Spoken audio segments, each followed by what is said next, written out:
Shikues nderuar, ju përshëndes, jemi rikthyer në TikTok për të ndalur tashmë tek zhvillimet më të fundit, sigurisht tek protesta që është zhvilluar ditën e djeshme. Do të fillojmë me polemikat mes Tiranës dhe Prishtinës, të cilat janë ndezur sërish pra këtë herë pas protestës në mbështetje të ish kryevet UÇK-s në Tiranë, lëvizja vetvendosje e cila reagoi ashpër ndaj nismës, duke theksuar këtu pra se para se të protestohet duhet kërkuar falje për qëndrimet e mëparshme, duke ju referuar këtu pra drejt për drejt kryeministrit të vendit ton Edi Ramas.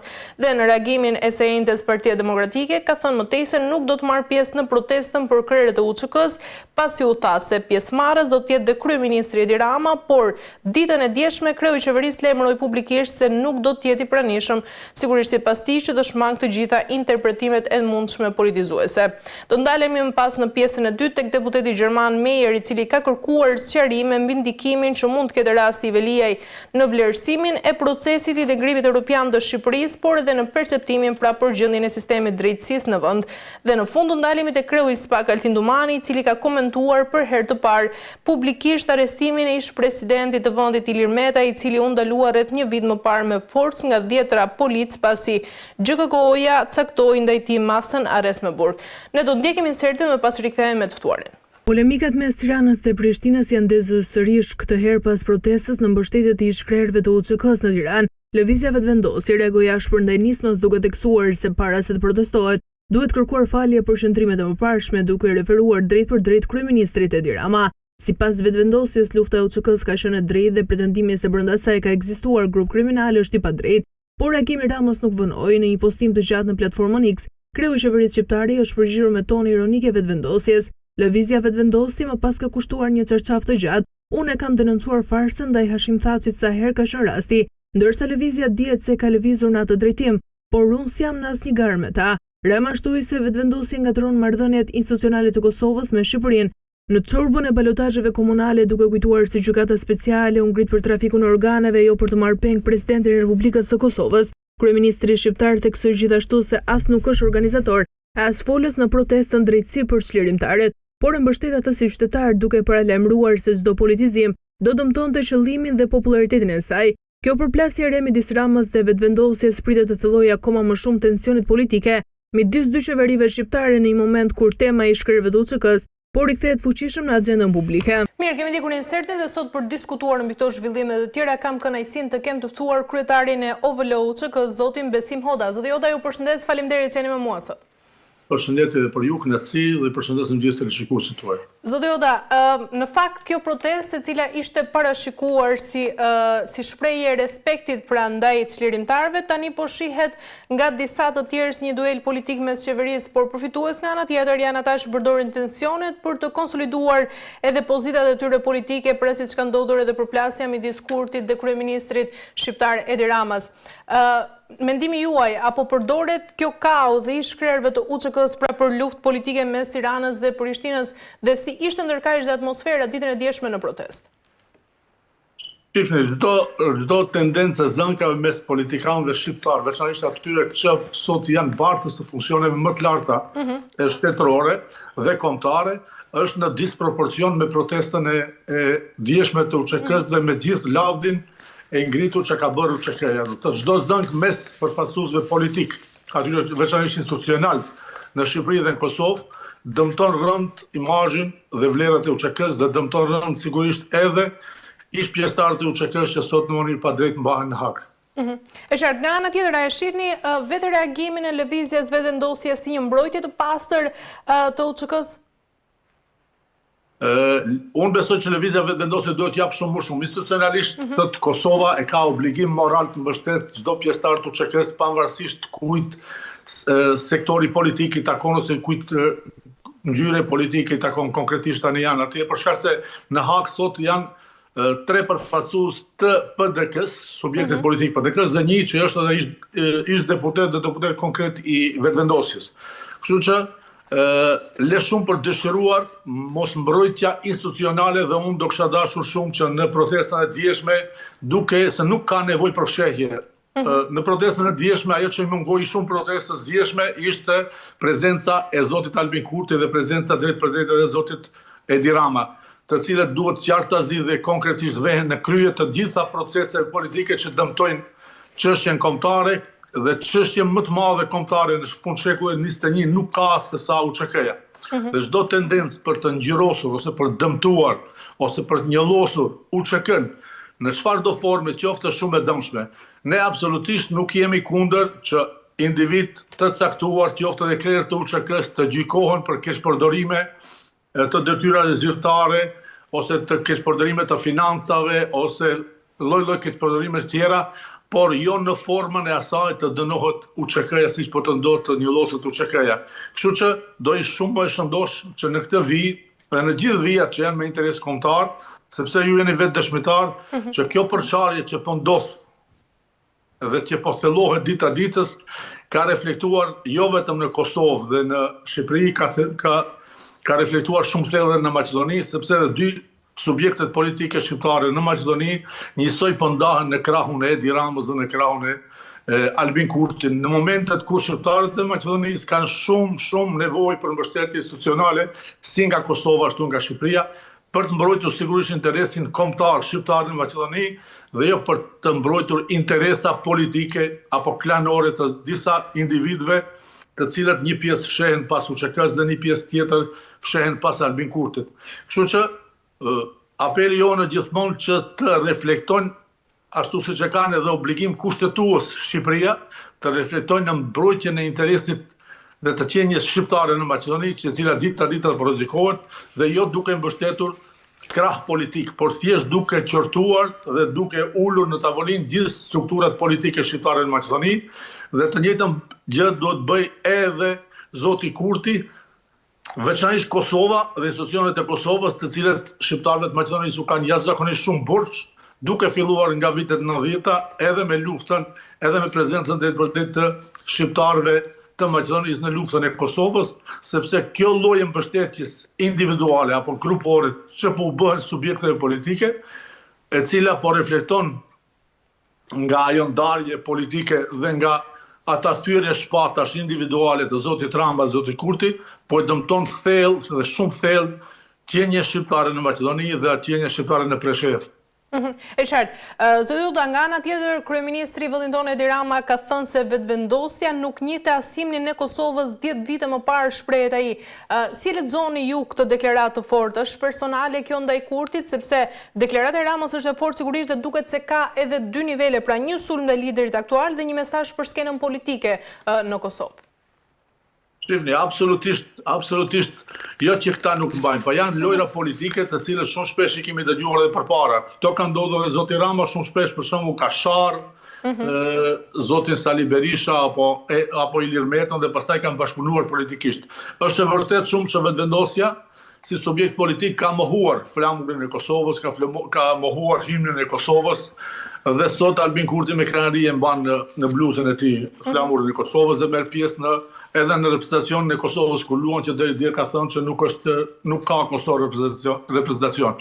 Mirë po, konform të asaj që ai sot është kryeministër i Kosovës, normalisht duhet të reflektojë, do ishte shumë e mira që politikanët shqiptar një herë për gjithmonë të dalin dhe kërkojnë falje publike për deklarimet e tyre, duke pranuar se janë vetëm deklarime politike, ose janë mekanizma me cilat ata kanë tentuar për të ardhur në pushtet. Dhe kjo është ajo që i mungon fatkeqësisht politikës shqiptare, të cilët thënjet e tyre në fushata apo në kampanja të ndryshme politike, pastaj kthehen si bumerang, për shkak se ata po flasin shumë më shumë nga mundësitë që kanë për të bërë dhe pastaj po ngrihen nëpër këmbëza.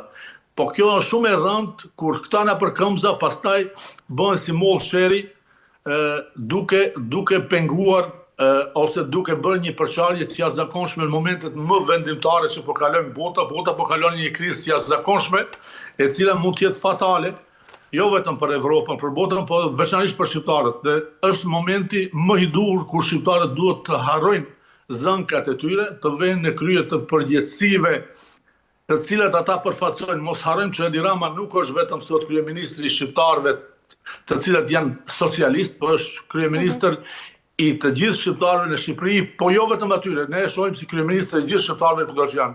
Edhe zoti Kurti sigurisht duhet të ulë topin, të kuptojë që Shqipëria është lidere e përfaqësimit të shqiptarëve në Maqedoni dhe në vend që të bëj një rivalitet politik sigurisht në mungesë të këtë, sigurisht këtë debat po e nxjerrin fatkeqësisht edhe analistët politikë, të cilët po tregojnë jo të pjekur sa duhet në kohën që po kalojmë, dhe sigurisht ajo e para që do të bëhet nga intelektualët dhe nga kritikët politikë që janë, duhet të kërkohet ulja e gjakrave dhe fillimi një bashkëpunimi të sinqert mes Kosovës dhe Shqipërisë institucionalist, si reflektimi i asaj për të mbrojtur edhe interesat e shqiptarëve në Maqedoni që po rrezikohen, edhe interesat e shqiptarëve në Preshevë.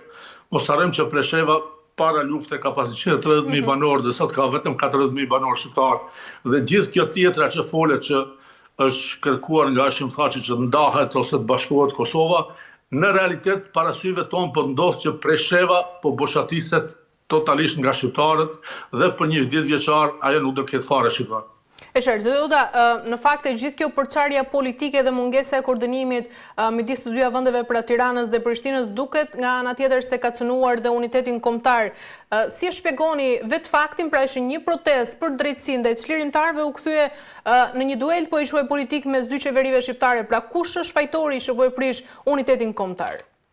Absolutisht kjo është UÇK-ja asnjëherë nuk ka qenë mollsheri. UÇK-ja ka qenë struktura e vetme që ka bashkuar shqiptarët. Mos harrojmë se UÇK-ja kudo që ishte, qoftë UÇK Ushtria Çlirimtare e Kosovës, qoftë edhe në Preshevë, Medvedi dhe Bujanovsk, qoftë Ushtria Çlirimtare Kombëtare në Maqedoni, gjithmonë ka qenë një amblem e cila ka bashkuar shqiptarët. Dhe këtë më së miri dëshmojnë që edhe në 3 UÇK që ka ndodhur, kemi dëshmorë nga Shqipëria, nga Kosova, nga Maqedonia. Dhe thëtë dhe çdo kush që UÇK-n e shfrytëzon si mollë shere, si mollë përçarje, nuk ja don të mirën as shqiptarëve dhe as UÇK-s. Prandaj, do të thotë le të jetë UÇK-ja simboli i cili bashkon shqiptarët ashtu siç ka qenë. Ju e dini, jeni vetë dëshmitarë në çdo atmosferë kombëtare. Në stadiumin Albania kur luan Shqipëria, ose edhe në fushat e bleta kur luan Kosova. Edhe kur këndohet himni i Kosovës, shpaloset flamuri kombëtar ose flamuri UÇK-s. Pra, besoj që strukturat politike, qoftë në Kosovë, qoftë Shqipëri, duhet të ndërgjegjësohen dhe të kuptojnë UÇK-n dhe gjithmonë kur flitet për UÇK-n, të flitet për një simbol uniteti, një simbol bashkimi dhe jo një simbol përçarës, i cili do sjell dëmbe të jashtëzakonshme dhe përçarja e cilit po dëmton rënd edhe imazhin e UÇK-s, po mbi gjithash po shkel mbi gjakun e dëshmorëve, të cilët vdiqën për një flamur, vdiqën për një komp dhe vdiqën për një Shqipëri. Dhe çdo kush që përçan këtë ideal, ose çdo kush që përteke personale, sot mundohet që këtë ose emblemën e UÇK-s në rastin konkret ta kthej në një arenë diluftimi mes individëve, kushdo qofshin ata, sigurisht që nuk është në krye të detyrës për çka është thirrur dhe zgjedhur, por përkundrazi po i bën dëm UÇK-s, po u bën dëm gjithë shqiptarëve kudo që janë, për shkak se amaneti dhe gjaku i dëshmorëve ka qenë në unitetin dhe bashkimin e shqiptarëve dhe jo në përçarje siç po ndodh fatkeqësisht. E qartë, mirë. Zoti Hoxha, ndjekim regjia më ndihmon pak me insertin e zotit Fatmir Mediu ditën e djeshme në Kuvend. Të nderuar kolegë deputet, ka një shprehje që kush harron historinë është i detyruar ta përsërisë atë. Për fatin e keq apo të mirë, një pjesë e juaja nuk e ka njohur atë kohë, atë histori dhe atë marrëdhënie. Dhe kur duart trokisni nuk dini se çfarë duart trokisni. Për më tepër kur në këtë sallë në vend që të bashkohemi ndajemi për një gjë që ka të bëjë me interesin ton kombëtar. Në qoftë se doni ta dini, një kom, një qëndrim është qëndrimi i kësaj mazhorance. Kërkesa e zotit Berisha e kësaj djate për të njohur pavarësinë e Kosovës dhe shtetin e Kosovës. Bashkëpunimi me çdo qeveri të Kosovës pavarësisht të majt apo djatë me këto lider të Kosovës. Po le të vijmë tek çështja.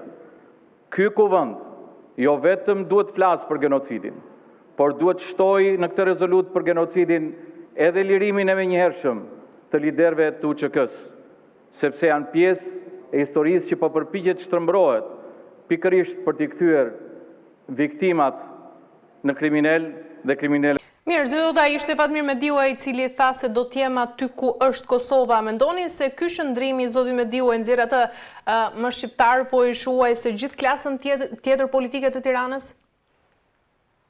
Shifni, në aspekt deklarativ, ne përshëndesim çdo deklaratë që thirr në unitet, po ne dëshirojmë që kjo thirrje të jetë jo vetëm deklarative, po të jetë konkrete.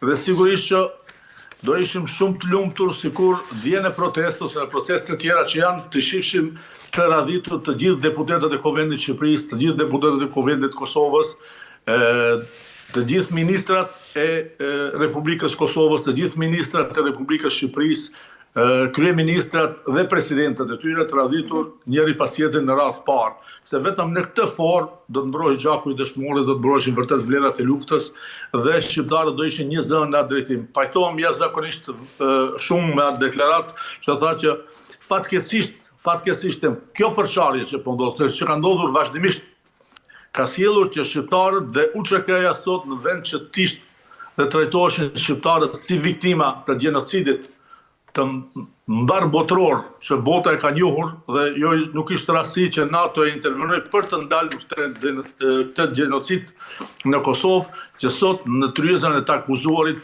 po vehet viktima, konkretisht UÇK-ja, dhe po kthehet në strukturë kriminale. Po tentohet kthehet në strukturë kriminale, ne jemi thellësisht bindur që kjo nuk do të ndodhë dhe jemi të bindur që çdo gjykim që do të ngrihet ndaj UÇK-s vetëm do të lartësojë vlerat e UÇK-s, sigurisht duke qenë thellësisht bindur që shqiptarët historikisht asnjëherë në periudhat historike nuk kanë kryer gjenocid ndaj asnjë populli tjetër dhe gjithmonë luftat e shqiptarëve kanë qenë lufta mbrojtëse dhe asnjëherë lufta pushtuese.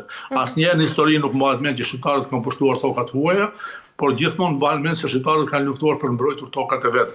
Dhe kjo asnjëherë nuk do të arrihet të njëlloset kjo luftë historike dhe ky kod gjenetik i shqiptarëve që nuk kanë kod gjenocid në shpirtin e tyre.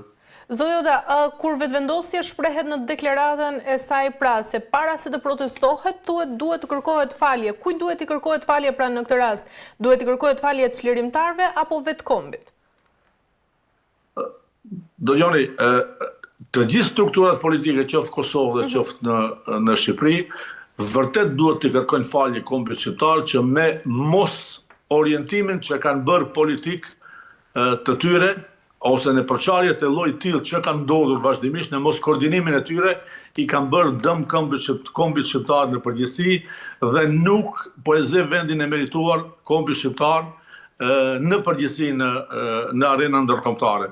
Unë besoj që në vend që politikanët jenë koklartë që përfaqësojnë një komb tillë të ndershëm, dhe ata me manovrimet e tyre politike sigurisht gjithmonë për të qëndruar sa më gjatë në skenën politike, kombin e kanë kthyer në interes personal apo grupor dhe nuk po e shohin detyrën që ata përfaqësojnë si një përgjegjësi, por thjesht e shohin si një pushtet ose si një mekanizëm për të treguar muskujt e tyre ose forcën e tyre, sigurisht për të përfituar për vete, për familjet e tyre dhe për grupacionet që përfaqësojnë.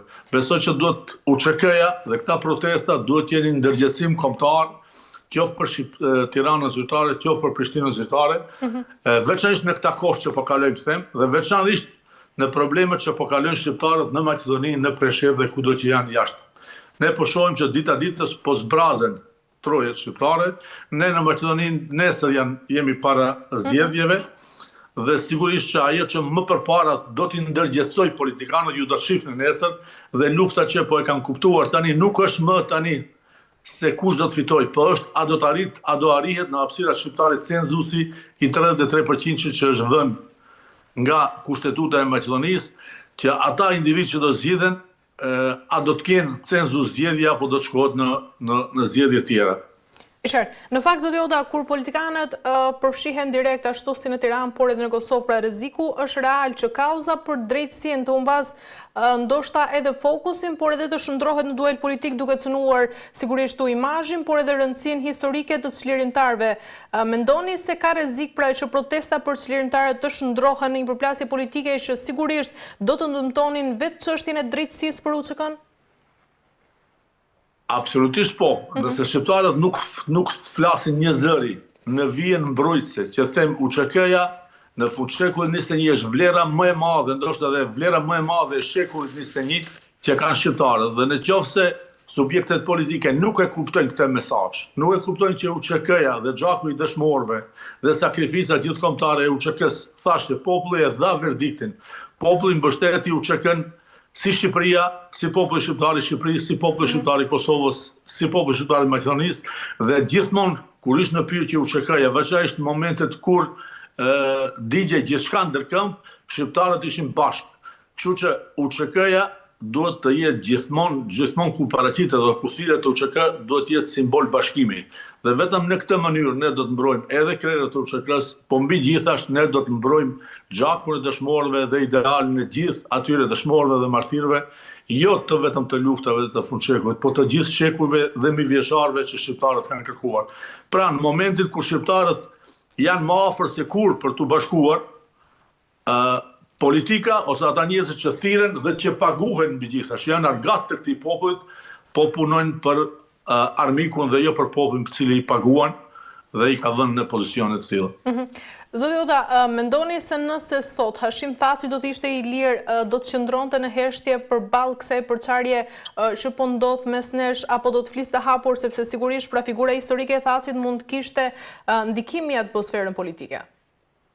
Shqipni duke e njohur polarizimin politik që është bërë veçanërisht vitet e fundit në Kosovë, sigurisht që Hashim Thaçi po të ishte jashtë do ishte përfaqësues politik, një strukture politike që ka përfaqësuar. Ajo që shumë ka dëmtuar çështjen kombëtare, veçanërisht mbas luftës, ka qenë tendenca e politizimit të luftës që është bërë. Dhe këta që po dëgjojmë tani janë njësoj pasoja të pikërisht po asaj tendence të individ të caktuar kanë tentuar që kontributin gjithëkombëtar si UÇK-ja edhe ta personalizojnë dhe ta personifikojnë me vetveten. Dhe kjo është ai dëmi i jashtëzakonshëm që është bërë dhe kjo përçarje që po ndodh nga atëherë. Pra ne gjithmonë kemi apeluar që lufta u bë për popullin dhe jo për subjekte politike. E qartë. Sigurisht që ne në demokraci nuk mund të presim që njerëzit që ishin partës lufte dhe me drejt zoti Thaçi u krijoi dhe ish kryetari i një strukture politike të dalën pas lufte. Mirë po, edhe në Maqedoni, edhe në Kosovë, imazhin e UÇK-s sigurisht e ka dëmtuar shumë tendenca e individëve të caktuar të thirren dhe luftën ta personifikojnë me vetveten dhe jo t'ja atribojnë kombit dhe gjithë asaj sakrifice mbarkombëtare, sepse në vitin 97, 98, 99, 2000 në Preshevë, 2001 në Maqedoni, UÇK-ja ka simbolizuar kombin shqiptar dhe jo individ të caktuar. Çdo tendencë që po bëhet, dhe ju e keni dëgjuar sigurisht edhe deklaratën James Rubin në Hak, i cili mbrojti dhe tregoi realitetin e UÇK-s. Mirë pa ajo që e tha, që nuk u kap nën thojza, që ishte baza kryesore e gjithë atij rrëfimit që bëri zoti Rubin, tha UÇK-ja në Kosovë ka një emër. Liria në Kosovë, liria në Kosovë ka një emër. UÇK dhe Shtetet e Bashkuara të Amerikës.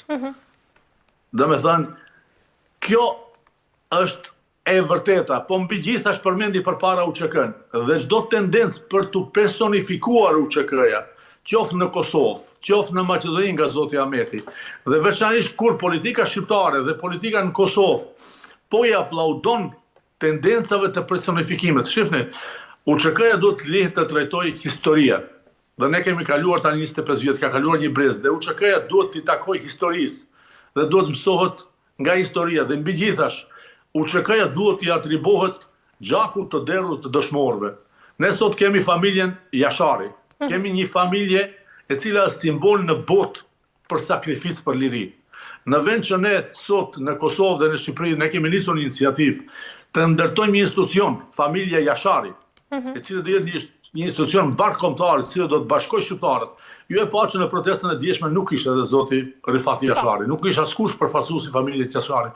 Dhe më thoni që kush më shumë se familja Jashari mund të thirret në emër të UÇK-s. Askush nuk mund të thirret më shumë.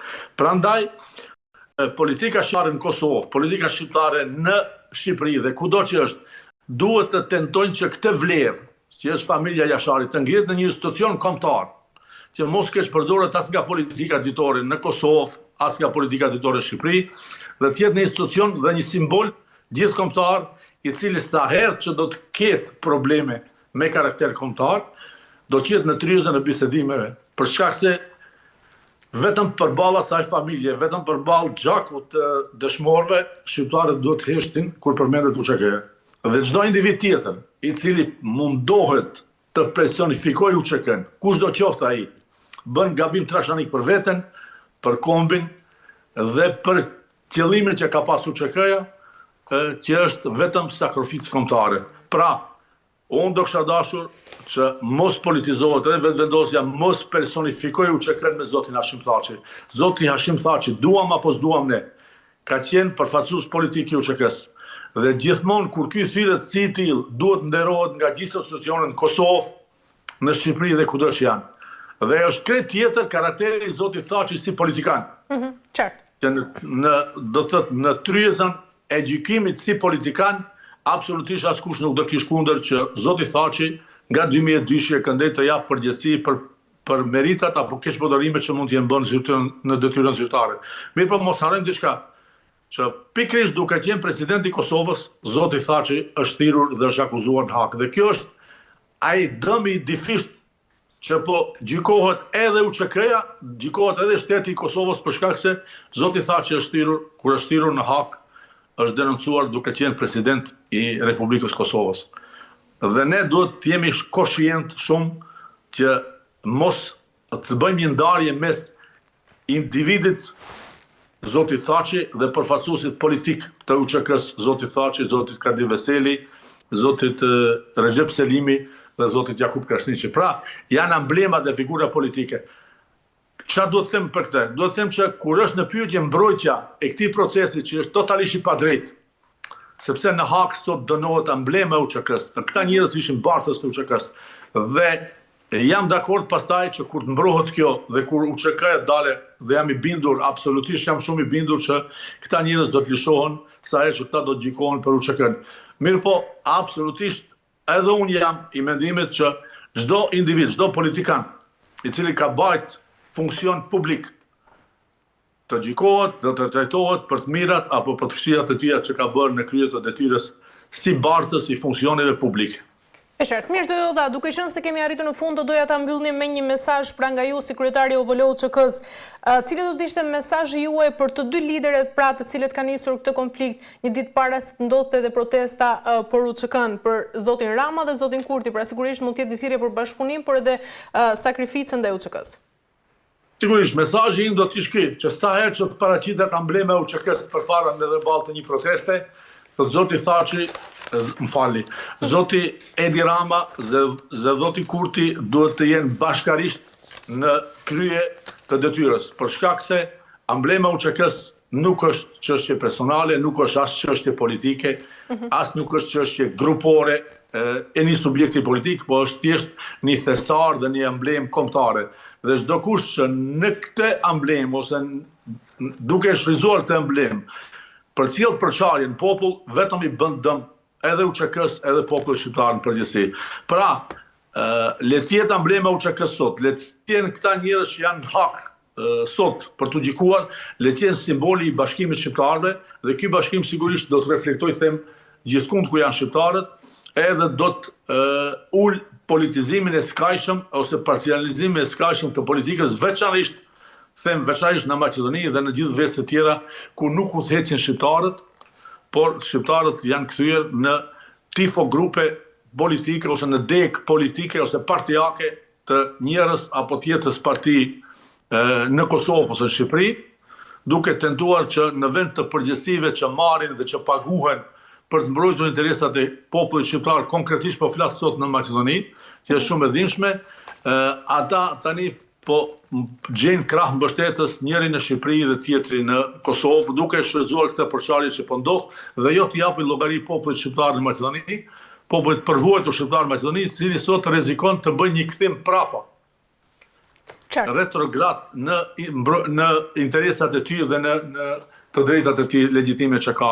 Mos harrojmë se sot në Maqedoni, po e themi tani, në gjitha qytetet shqiptare të jeni të bindur që votues ose përfaqësues që do zgjidhet, kandidat që do zgjidhet për kryebashkiak në Gostivar, në Tetov, në Struk, në Shkup, në gjithë qytetet shqiptare, do të jetë i përcaktuar nga zoti Mickovski, sepse votat që do të jap ai do të jenë determinuese për zgjedhjen e kandidatit në gjitha qytetet shqiptare dhe do të pashtrojë gjithat luftë që bën shqiptarët e Maqedonisë, gjitha përpjekjet që bën shqiptarët e Maqedonisë, dhe sigurisht në këtë hise absolutisht një faj do të mbartin edhe zoti Edi Rama, edhe zoti Kurti, të cilët strukturat politike në Maqedoni po i përkthjelin njërin krah dhe tjetrin krah dhe po reflektojnë në këtë përçarje të jashtëzakonshme që ka ndodhur, në vend që ata institucionalisht të vënë në mbrojtje të popullit shqiptar dhe jo të individëve të caktuar të grupacioneve politike. E qartë, mirë, zoti Oda, kemi arritur në fund, ju falenderoj për informacionet dhe kënaqësitë ju kisha sot. Gjithashtu kënaqësi për mua dhe përshëndetje gjithë televizionistët tuaj. Gjithë të mirat. Mirë, ishim me zotin Hoda, kryetari OVL UÇK, ne do ta mbyllim këtu këtë pjesë të parë dhe më pas do të rikthehemi në pjesën e dytë për diskutuar mbi tjera tema.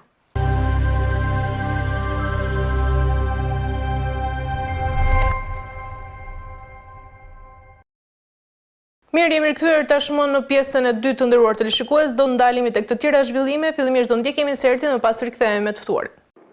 Të nderuar kolegë deputet, ka një shprehje që kush harron historinë është i detyruar ta përsërisë atë. Për fatin e keq apo të mirë, një pjesë e juaj nuk e ka njohur atë kohë, atë histori dhe atë marrëdhënie. Dhe kur duart trokisni nuk dini se çfarë duart trokisni. Për më tepër kur në këtë sallë në vend që të bashkohemi ndajemi për një gjë që ka të bëjë me interesin ton kombëtar. Në qoftë se doni ta dini, një kom, një qëndrim është qëndrimi i kësaj mazhorance. Kërkesa e zotit Berisha e kësaj djate për të njohur pavarësinë e Kosovës dhe shtetin e Kosovës. Bashkëpunimi me çdo qeveri të Kosovës pavarësisht të majt apo të djathtë me çdo lider të Kosovës. Po le të vijmë tek çështja.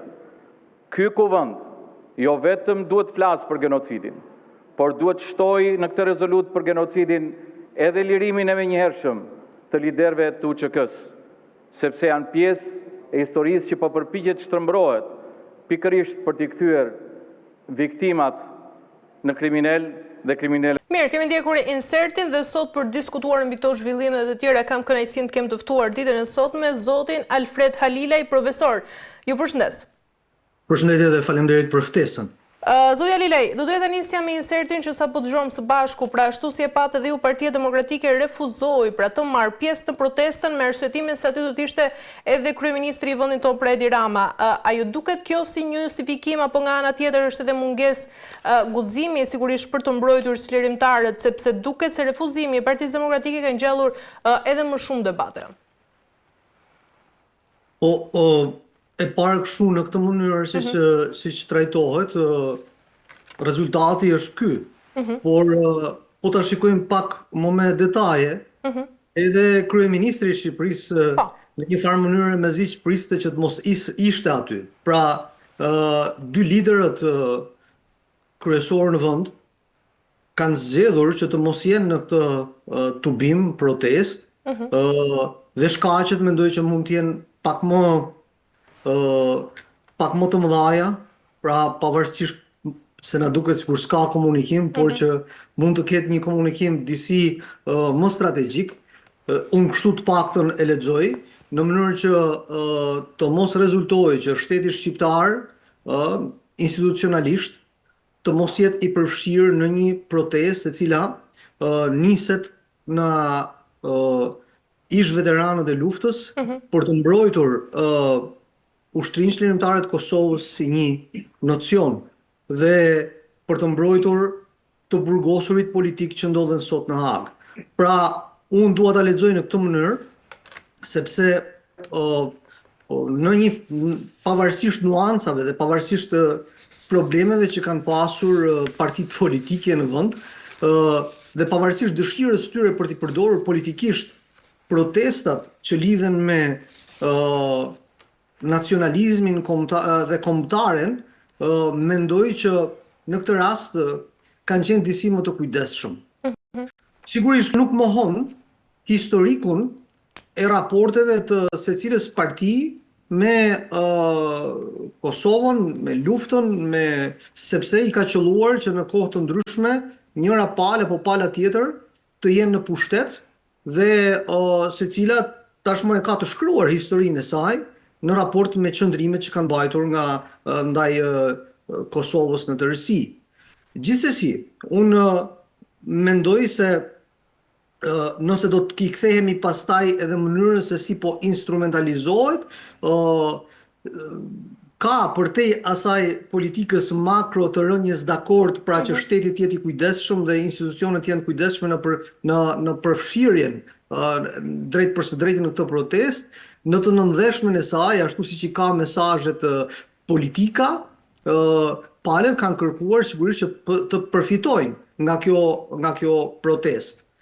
Partia Demokratike inicioi një rezolut, të cilën për hir të vërtetës nuk e ka për herë të parë, pra Partia Demokratike disa herë ka sjell rezolutën për dënimin e krimeve serbe ndaj shqiptarëve të Kosovës, por Partia Socialiste e ka refuzuar pikërisht për të mos i dhënë kapitalin e nevojshëm politik.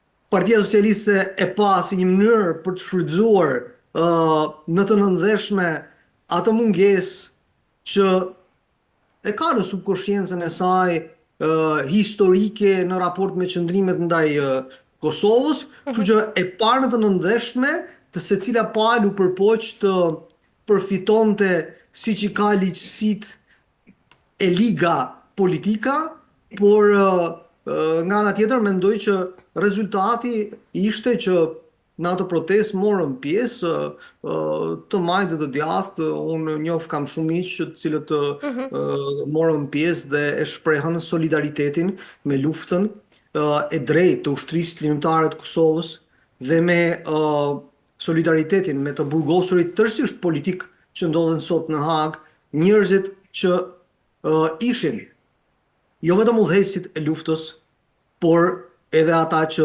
ndërtuan shtetin e ri të Kosovës, e cila sot për hir të vërtetës edhe fal tyre është në një nivel shumë herë më të lartë demokratik se sa edhe vendet e rajonit. E qartë. Zoja Lili, nga ana tjetër, Fatmir Mediu ishte ai që tha pra se do të jem aty ku është Kosova. A mendoni se ky qëndrimi i tij pra e nxjerr më shqiptar, po i shuaj në thonjza se gjithë klasën tjetër politike të Tiranës, pra qëndrimi i Mediut duket nga njëra anë se vendos kauzën kombëtare mbi interesat partijake? Po kjo nuk kjo është një mënyrë për ta shfrytzuar, unë e citova edhe më lart. Zoti Mediu dhe të gjithë politikanët shqiptarë dinë shumë mirë se çështja kombëtare shqiptare nuk është as në dorën e tyre. Ata nuk kanë detyrim përcaktim qëndrimin e tillë. Po të shikoni me kujdes edhe dy liderët kryesorë, edhe profesor doktor Sali Berisha, edhe Edi Rama. Ishin shumë të kujdesshëm në qëndrimet e tyre dhe mbajtën qëndrim pro kësaj proteste, dënuan një herazi, genocid, burgosjen në Hagë dhe dënuan njëkohësisht edhe barazimin e xhelatit me viktimën dhe ishin në një zë. Pra nuancat të cilat politikanët i shfrytëzojnë janë nuanca lokale, nuk kanë asnjë mundësi tjetër, asnjë politikan shqiptar në të gjitha trojet të mbajë qëndrim tjetër përveç se këtij qëndrimi. Dhe zoti Mediu nuk ka bërë ndonjë heroizëm në këtë rast, por ka shpreh atë çka është qëndrimi unik i gjithë politikanëve pavarësisht nivelit të tyre, pavarësisht çfarë përfaqësojnë ata. Nuk mund të ndodhë ndryshe. Pastaj po ndodhi ndryshe, ne kemi kushtetutë, kemi ligje të cilat marrin në analizë, vlerësojnë edhe qëndrimin kombëtar apo antikombëtar që ne kemi të shprehur në qëndrimin tonë shtetëror. E qartë, por ndërkaq kemi pasur edhe një përplasje ndoshta jo të drejtë për drejtë midis lëvizjes vetëvendosje edhe kryeministrit shqiptar Edi Rama, pra ku ky fundit i është përgjigjur se vetëvendosjen nuk e njeh të asimin e Kosovës tot 10 vite më parë. Si lexoni këtë deklaratë? Tani në këtë vrasht, kryeministri Rama dhe zoti Kurti duket që nuk kanë marrëdhënie të mira. Dhe kjo është një gjë evidente, fatkeqësisht është evidente. Fatkeqësisht është pasqyruar edhe në të gjithë aktivitetin ndërshtetëror të këtyre viteve. Kjo është në fakt e papranueshme. Përgjegjësinë për këtë e kanë të dyja palët, por unë mendoj që përgjegjësinë më të madhe e mban kryeministri i Shqipërisë. Është ai i cili do duhet të se ndërtonte të gjithë udhën e bashkëpunimit mbar kombëtar, ashtu siç i takon dhe siç i ka hije kryeministrit të Shqipërisë. Ndaj e gjykoj të parësyeshme që ky konflikt i nisur nga, po them, nevoja politike të lojës cinike politike, të garës se kush ka më shumë mbështetje në nivel kombëtar nacionalist, e ka bërë këtë pozicionim të tyre shumë të dëmshëm. Ndaj, qëndrimet e tyre, respektivisht për ato protestë, ishin, mendoj, të tepërta, qoftë ndaj njëri tjetrit, por qoftë edhe ndaj popullit shqiptar dhe luftës kombëtare shqiptare në tërësi, sepse në fund të fundit qëndrimet e tyre janë institucionale. Pra nëse në rastin kur dy liderët kryesorë në Shqipëri, pra qoftë Rama, qoftë Berisha, ishin shumë të kujdesshëm dhe vlerësuan etj, pra ishin shumë të kujdesshëm me qëndrimet e tyre, në rastin e Kurtit, ky ballafaqim publik Kurti Rama është i papranueshëm. Ne nuk mund ta legjitimojmë këtë, pavarësisht nëse bëhet për të përshfaqur instiktet e tyre politike apo impotencat politike që ka njëri apo tjetri ndaj çështjes kombëtare shqiptare.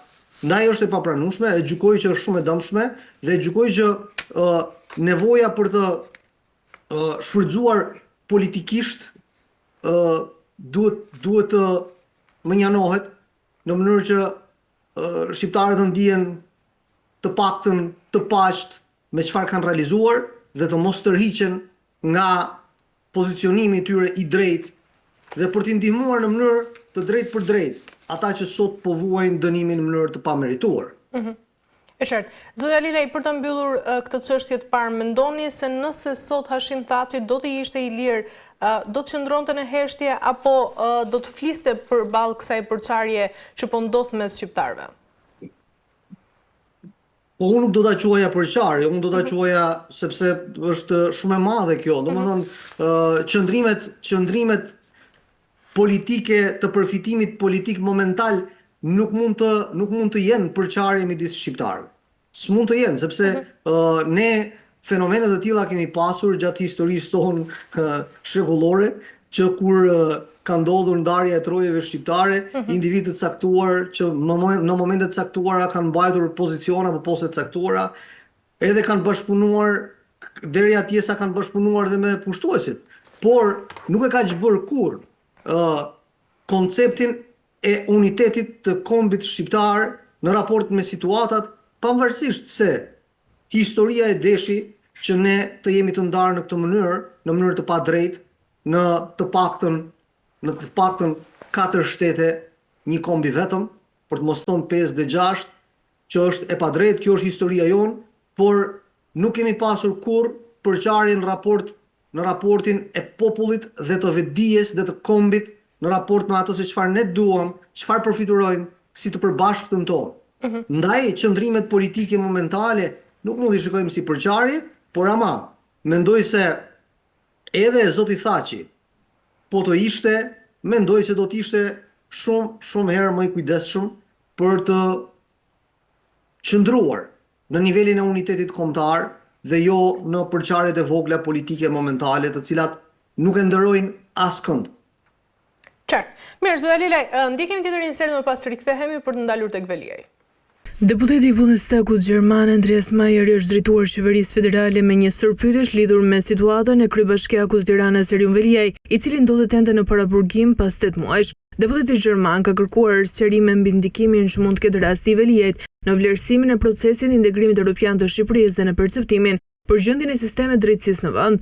Në pyetjen e tij, deputeti Mayer pyet se është i njohur për qeverinë federale rasti i kryetarit të Bashkisë së Tiranës Eriun Veliaj, i cili ndodhet në paraburgim, me sa duket për një periudhë jo proporcionale prej 8 muajsh, prej të cilëve 6 pa akuza, si dhe është njohur për qeverinë federale vlerësimi për Shqipërinë, sipas të cilit si sistemi i drejtësisë atij ashtu edhe padit ndaj kundërshtarëve politik dhe raportimet mediatike të njashme përdorin si armë politike për të eliminuar kundërshtarët politik dhe nëse po, cilat përfundime nxjerr ajo prej kësaj në lidhje me procesin e antarësimit të Shqipërisë në BE. Deputeti gjerman i ka drejtuar qeverisë gjermane dhe pyetjen a janë njohur për qeverinë federale raportimet mediatike, sipas të cilave ka ndërhyrje në autonominë e pushtetit vendor, dhe nëse po, cilat përfundime nxjerr ajo prej kësaj, edhe në lidhje me procesin e antarësimit të Shqipërisë në BE. Mirë, zotja Lelaj, kur një deputet i Bundestagut ngre alarmin për një kryebashkiak pra shqiptar që mbahet sot 8 muaj në paraburgim, a mendoni se Berlini tashmë po dërgon një mesazh drejtësisë shqiptare apo po kthehet në një mjet politik? Shumë e drejtë pyetja. Zoti Veliaj është një nga politikanët e rëndësishëm në vend. Ai ka një histori të ngjitjes tij deri në këtë nivel ku është dhe natyrisht që gjatë historisë politike të tij ka përdorur siç ndodhur rëndom edhe lidhje personale, edhe lidhje institucionale për të dëshmuar pozitën e tij edhe aktivizmin e tij politik. Ky nuk është rasti i parë kur politikanët shqiptar ndjekin të njëjtën logjik. Ju kujtoj këtu që nuk ka ngel kryeministër apo kandidat për kryeministër të mos apo platformë politike që të mos kishte tentativën për të ndërtuar një aleancë politike ndërkombëtare paraprakisht për të mbrojtur në vend përballë shqiptarëve se e kanë mbështetjen e njërës palë apo të palës tjetër. Natyrisht që Shtetet Bashkuara të Amerikës kanë qenë vendi dhe vazhdojnë të jenë vendi kryesor i kërkesës për vëmendje nga ana e politikanëve shqiptar, por Bashkimi Evropian, Gjermania, Franca, Italia janë vende kryesore dhe në këto vende politikanët shqiptar kanë kërkuar gjithnjë të gjejnë mbështetje edhe për qaset caktuara të tyret personale politike. Ky është edhe rasti i zotit Veliaj dhe natyrisht që kushdo që gjendet përpara një procesi do duhet të respektoj parimet e një procesi të drejtë, ligjor, të ndershëm, të paanshëm, në mënyrë që secili, kushdo qoftë ai kryebashkiak apo kryeministër, apo qytetar, kushdo qoftë, të gjendet përpara procesit në mënyrë të barabartë. Duke i thënë këto, edhe kërkesa e një përfaqësuesit Bundestagut mund të jetë legjitime në këtë aspekt. Ndërsa, në aspektin e brendshëm politik dhe të lojës së brendshme politike, duket që zoti Veliaj është në përfundim, gjykoj unë, të karrierës tij politike dhe ose të paktën momentalisht kështu dhe disa shembuj politik të tillë janë në Shqipëri, sidomos për Partinë Socialiste.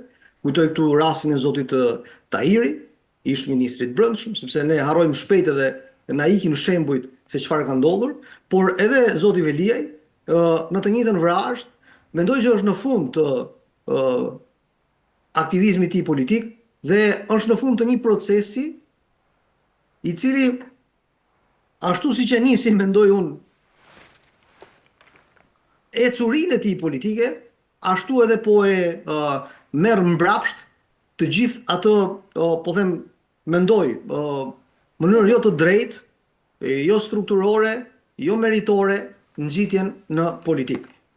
Dhe duke thënë këtë dua ta sqaroj sepse këtë qëndrim timin nuk është se kam ndonjë gjë me zotin Veliaj në kuptimin literal, por e kam me mënyrën se si politikanët shqiptar ngjiten në majat e politikës pa kryer hapa të ngjitjes politike të brendshme brenda partive politike.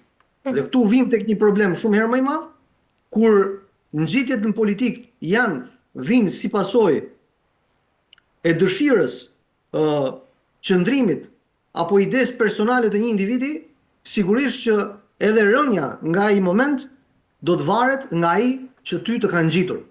Nëse shkon në politik si pasojë e aktivizmit tënd, i qëndrimeve tua, atëherë dhe mbështetjes që ti ke, atëherë nuk është në dorën e askujt që do të bëj asgjë, por është në dorën tënde që të përfaqësosh qytetarët. Ndaj rasti i zotit Veliaj është ky, ai u mor dhe u ngrit në majat më të larta të shtetit shqiptar nga zoti Rama, i cili sigurisht si një lider autokratik tipik Ballkanës nuk mund të lejonte askënd që t'i bënte hije dhe zoti Velia i tentoi ta bënte këtë dhe mori mbrapsht ato qëndrim që në një kohë shumë të shkurtër e gjithë Partia Socialiste me një fjalë të zotit Rama ndryshoi qëndrimin ndaj zotit Veliaj. Kjo është keqardhje, por është edhe një mësim se si politikanët shqiptar, sidomos të rinjt që merren me politikë, që të mos e shikojnë politikën si një pragmatizëm momental, që të mund të ngjiten në një post apo në një pozicion, por ta shikojnë ato si një kontribut social, si një mision publik, përmes të cilit mund të shërbesh qytetarëve. Dhe këto jo me fjalë, por me vepra dhe me akte. Zoti Veliaj e mbylli karrierën e tij politike në mënyrën më të shëmtuar, sepse ju pasqyrua e gjithë vjedhja dhe mekanizmi i vjedhjes në të gjitha dimensionet. Dhe tashmë e gjithë dosja e tij është publike dhe askush nuk ka nevojë më për prova për ta vërtetuar këtë. Ai sigurisht ka të drejtën e një procesi të rregullt ligjor që të gjykohet në mënyrë të paanshme, të drejtë, duke respektuar çdo standard të këtij procesi. E qartë, por ajo që ne duham të besojmë, por sigurisht pyetja lind se a është SPAK i barabartë me të gjitha hetimet lidhur me politikanët të niveleve të larta, zotja Lilaj? Po nuk mund të jetë e barabartë. Po nuk mund të jetë e barabartë sepse faktet e dëshmojnë. Fatkeqësisht nuk mund të jetë i barabartë. Sepse ne kemi parë që për raste të njëjta ka qëndrime të ndryshme të SPAK. Qoftë për masat e sigurisë, qoftë dhe kërkesën për dënim, etj. Por kuptohet që mekanizmi është politik. Për sa kohë SPAK-u është tërësisht i kontrolluar nga qeveria, ai mbetet në humorin e kryeministrit dhe në nevojat e kryeministrit për të pozicionuar individët caktuar apo institucionet caktuara në funksion të pushtetit të tij, sepse ndoshta nuk e thash, po le të bijmë dakord edhe një herë që pushteti i Edi Ramës sot është një pushtet absolut në kushtet e një demokracie fake dhe në kushtet kur ai ka ndërtuar një model politik autoritarist. Kështu që brenda kësaj logjike dhe sidomos me ecurinë e SPAK-ut, nëse në fillimet e veta në një farë mënyrë u duk për qytetarët që pavarësia e tij ishte e fortë, tashmë varësia e tij, qoftë nga pikpamja financiare, edhe nga pikpamja procedurale, është e qartë dhe prandaj qëndrimet e SPAK-ut fatkeqësisht janë të diktuara nga qëndrimet e qeverisë. Qartë. Kur Berlini, zotja Lilaj, flet këtu për mungesë akuze, a duhet të shqetësohen vërtet institucionet shqiptare pra se po shkelin të gjitha standardet europiane që veti kanë nënshkruar në fundit? Po sigurisht, është shqetësim shumë i madh, por nuk është hera e parë që ndodh me Shqipërinë. Ju po të shikoni që të gjitha raportet ndërkombëtare që flasin për Shqipërinë e kanë dëshmuar gjendjen. Ata kanë qenë shumë të ftohtë, kanë dëshmuar se sa është niveli i korrupsionit, si përdoren gjykatat në funksion të pushtetit, cila është gjendja e procesit zgjedhor në Shqipëri, çfarë ndodh me administratën publike. Pra, të gjitha këto janë të dëshmuara në raportet ndërkombëtare. Qoftë Departamentit të Shtetit, qoftë Bashkimit Evropian. Pra, kjo nuk është një gjë e re. Problemi është se reagimi qeveritar, reagimi shtetëror ndaj këtyre raporteve nuk ka qenë i njëjtë, nuk ka qenë proporcion. Dhe ne prandaj mbetemi një vend i cili në të gjitha raportet prezantohet në mënyrë të tillë, ndërkohë që ne kryeministri i Shqipërisë prezanton arritje shumë të mëdha, të cilat ne nuk arrim të shikojmë se jemi shumë të verbër dhe nuk kuptojmë se çfarë ndodh me jetën tonë. Jetojmë në një parajsë të pakuptueshme dhe ky është një problem deri diku i popullit. Në fakt nga ana tjetër qeveria gjermane gjithashtu ka lajmëruar se do ta ndjek vëmendje për rastin e zotit Veliaj. Mendoni se ky paralajmërim diplomatik vjen nga Berlini dhe nga ana tjetër, nëse nuk ndryshon, mund të ketë reagime më të ashpra ndaj këtij rasti? Po uroj ta ndjekin, uroj ta kenë seriozisht të çështje, por ta ndjekin nisur nga parimet themelore dhe jo nga individi. Pra, ka një problem. Çështja nuk është individuale, çështja është e zbatimit të parimit. Dhe nëse ata ndikojnë që parimi të zbatohet për zotin Veliaj, kjo duhet ndodhë dhe për zotin Berisha, dhe për zotin Meta, dhe për gjithë politikanët e tjerë cilët i gjenden sot përpara akuzave dhe përpara masave të sigurisë që ndoshta nuk i meritojnë në këtë proces. Pra ne kur flasim për parimin, nuk kemi parasysh individin dhe uroj që përfaqësuesi i Bundestagut të ndikojë fort që të zbatojnë parimet njësoj për të gjithë. Sepse shteti i drejtës synon pikërisht këtë, një proces të paanshëm dhe të drejtë ligjor, ku siguria juridike e secilit është e garantuar.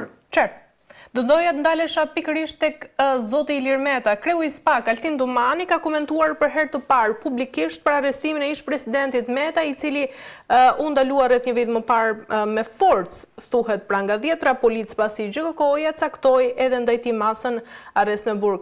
Zoti Lila, ju si e keni parë? Ishte arrestimi i ish-presidentit Ilir Meta pra një skenar politik sigurisht për t'i dhënë edhe goditje opozitës nga ana tjetër? Po patjetër, po kjo është evidente. Kjo është evidente, kjo është shumë e qartë.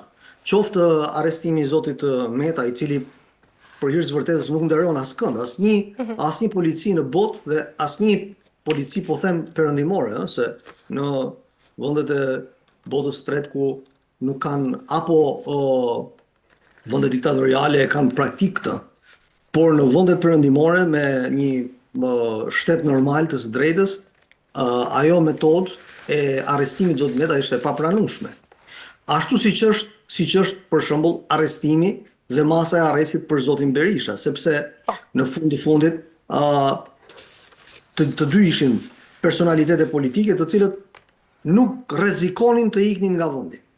Gjykimi i tyre mund të bëhej në liri dhe procesi të vazhdonte të ndiqte të gjitha hapat deri në momentin kur ti ke akuzën gati për t'ju vërtetuar dhe për t'u ballafaquar në gjykatë. Këto janë po them procese që ndodhin rëndom në botën perëndimore. Gjyqe pafund ka presidenti i Shtetit Bashkuara sot Donald Trump, gjyqe pafund kishte i ndjeri Berlusconi në Itali, por ai as nuk u mor mas siguri arrest me burg dhe as nuk u trajtuan në mënyrë kaq brutale. Ndaj ato ishin tërësisht, pra i rikthehem dhe një herë, janë tërësisht epshe politike të kryeministit të Shqipërisë, i cili ka ndërtuar një sistem autokratik. Ai ndoshta nuk e kupton këtë, për shkak se jeton në një pushtet absolut që ai ka, por e vërteta është kjo, që këto procese ishin tërësisht politike. Dhe zoti Domani do bënte mirë që këtë reagim t'ia kursente publikut.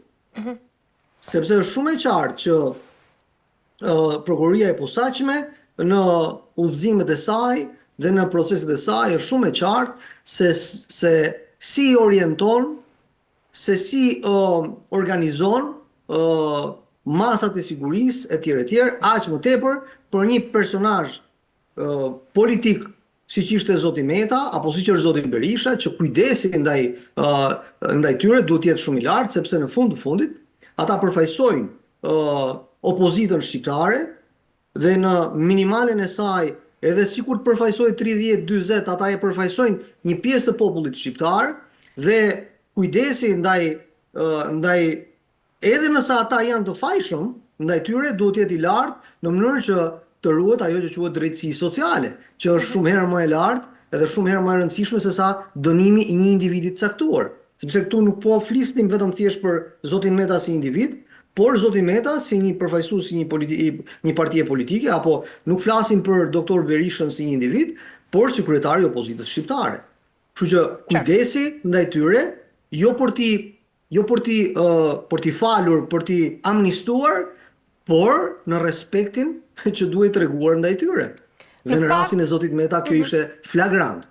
Në mungesa e transparencës ka krijuar gjithashtu, zotja Lele, ashtu si e dim, dhe shqetësim të publiku, por edhe tek partnerët ndërkombëtarë ashtu si e pam dhe heshtja e qeverisë ngret disa pikpyetje për përdorimin e drejtësisë si instrument politik dhe nga ana tjetër për të mbajtur edhe nën kontroll, po i shuaj edhe figurat që sfidojnë pushtetin aktual.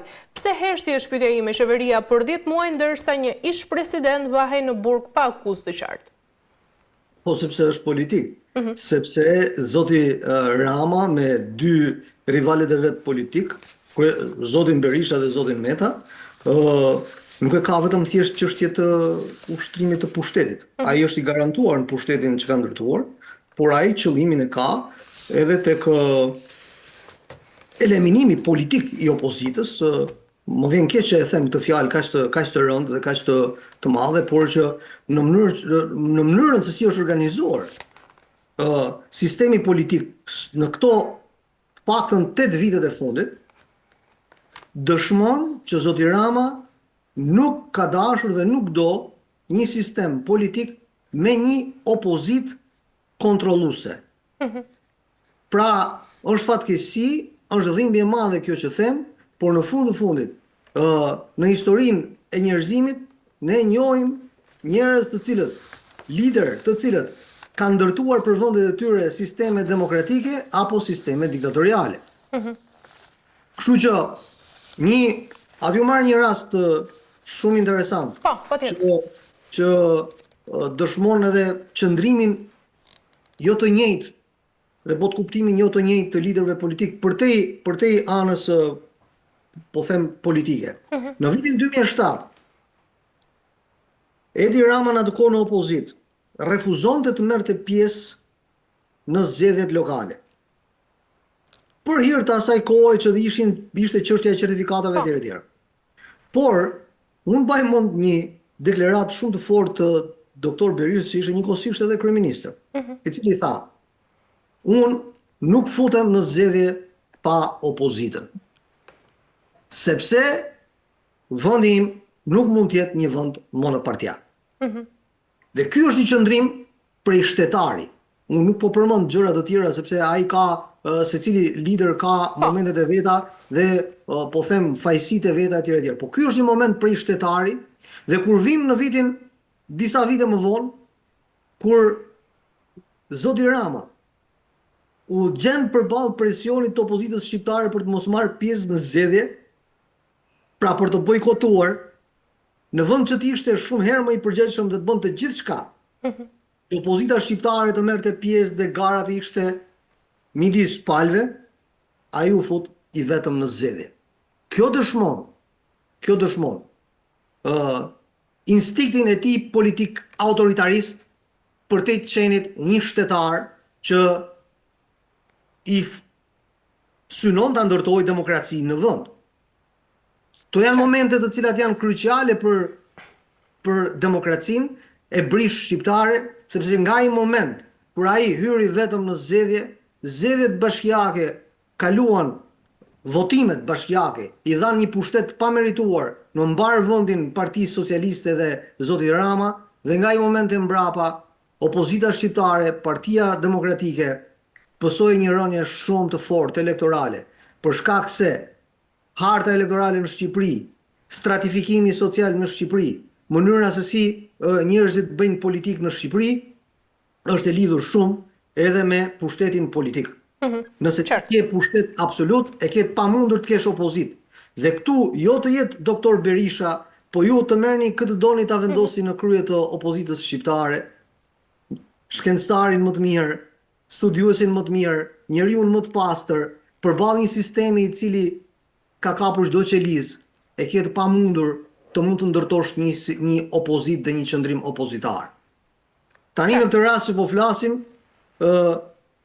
vetëm se nuk na vjen njëri që të na vendos prangat dhe thotë që keni qëndrim antiqeveritar, sepse këto lloj lirie të qenit jashtë për hir të fjalës nuk na e kanë cënuar akoma, por çdo gjë tjetër, në çdo qelizë, në çdo aktivitet të kujtdo, qeveria shqiptare ka pushtet absolut. Kjo është fatkeqësi, kjo është një fatkeqësi e konceptit që ne duhet kemi për ndërtimin e sistemit demokratik në vend. Qartë. Mirë, zotja Lilaj, për të mbyllur, sepse jemi në fund të mbyllur me pyetjen e fundit, pra me rastin e zotit Meta, i cili tashmë e dim të gjithë se është një moment kyç për kreun e SPAK, zotin Altin Dumani, për të treguar nga njëra anë, pra nëse institucionet e drejtësisë funksionojnë pa presion edhe pa presion politik nga ana tjetër. Pyetja lind nëse dosja e zotit Ilir Meta a është testi më i madh i pavarësisht se zotit Altin Dumani edhe SPAK sigurisht pra nga qeveria Rama? Po nuk mund të jetë i pavarur, sapo e tham. Tani nuk mund të gjbohen gjërat në këtë mënyrë. SPAK që nga momenti kur, të paktën prej një viti, kur po marr vetëm momentet e fundit, kur në një farë mënyrë edhe varësia financiare i kaloi pothuajse tërësisht qeverisë, SPAK nuk është më një institucion i pavarur. Na vjen keq, domethënë ne nuk mund të hedhim hy syve të publikut dhe të gënjejmë veten që SPAK mund të jetë një institucion i pavarur. Ai është një institucion tërësisht i varur nga humoret e qeverisë, siç ka qenë vazhdimisht drejtësia shqiptare. Dhe me këtë nuk dua të them që edhe në periudhën e qeverisjes së Partisë Demokratike drejtësia nuk ishte në ndikimin politik të qeverisë. Por në atë periudhë kishte një gjykatë krimeve të rënda, e cila bëri disa lëvizje shumë të forta për të goditur krimin e organizuar dhe që Shqipëria pati disa përparime shumë të mëdha, kam parazysh vitet 2005-2007, përparime shumë të mëdha në drejtim procesit integrim Bashkimit Evropian dhe më pas u antarësuam dhe në NATO. Pra, ndërsa sot SPAK, bilancet e SPAK-ut sot janë minore përveç bujës mediatike dhe një besimi mediatik dhe popullor në fillim, tashmë është evidente që SPAK-u është në duart e kryeministrit. Tani që të presim ne që kryeministrit t'i ndryshoj humori për dy rivalet e tij politik, zotin Meta dhe zotin Berisha, unë mendoj që është disi futuriste, kështu që gjërat do vazhdojnë kështu fatkeqësisht deri në një çast kur shoqëria shqiptare të vetëdijsohet që sistemi politik demokratik nuk është një dhuratë. Demokracia nuk është dhuratë, demokracia është akt, është veprim, është pjesëmarrje, është përgjegjësi. Është përgjegjësi ndaj secili qytetar i Republikës duhet ta kuptojë se nuk mund na vinë gjërat në mënyrë të importuara dhe në mënyrë të gatshme që ne t'i aplikojmë. Por duhet të mbajmë përgjegjësi secili nga ne. E qartë. Mirë, zotja Lilaj, kënaqësi t'u kisha sot. Faleminderit shumë për gjitha informacionet. Kënaqësia e imja, shumë faleminderit për ftesën. Ju falenderoj shumë. Mirë, të nderuar teleshikues, tashmë kemi arritur në fund, do të bëjmë një përmbledhje se çfarë diskutuam ditën e sotme. U ndalëm tek polemikat mes Tiranës dhe Prishtinës, pra të cilat janë ndezur sërish pas protestës në mbështetje të ish-krerëve të UÇK-s në Tiranë. Lëvizja Vetëvendosje i ka kërkuar që kryeministri Rama të kërkojë falje për qëndrimet e mëparshme para se të protestohej. Dhe Rama nga ana tjetër reagoi duke mohuar kështu pra politizimin dhe duke theksuar se nuk do të ishte pjesë e protestës, duke mbrojtur kështu sipas tij imazhin institucional. Dhe nga ana tjetër Partia Demokratike refuzoi pjesëmarrje në protestë duke theksuar pranitë të mundshme të kryeministrit vendit Edi Rama. Dhe nga ana tjetër Fatmir Mediu nga Partia Republikane konfirmoi se do të jetë prezent duke u vendosur pra kështu si një zë aktiv i mbështetjes për çlirimtarët. Dhe sigurisht në fund u ndalëm tek deputeti Gjerman Meyer, i cili ka kërkuar sqarime nga qeveria federale lidhur sigurisht pra me rastin e kryebashkiakut Erion Velia i shëndodhet në paraburgim prej 8 muajsh dhe 6 prej të cilave pa akuzë. Dhe kreu i SPAK Altin Dumani komentoi për herë të parë publikisht arrestimin e ish-presidentit Ilir Meta një vit më parë i ekzekutuar nga 10 forca policie. Ne me kaq po mbyllim për ditën e sotme, bashkë do të shihemi sërish ditën e martë.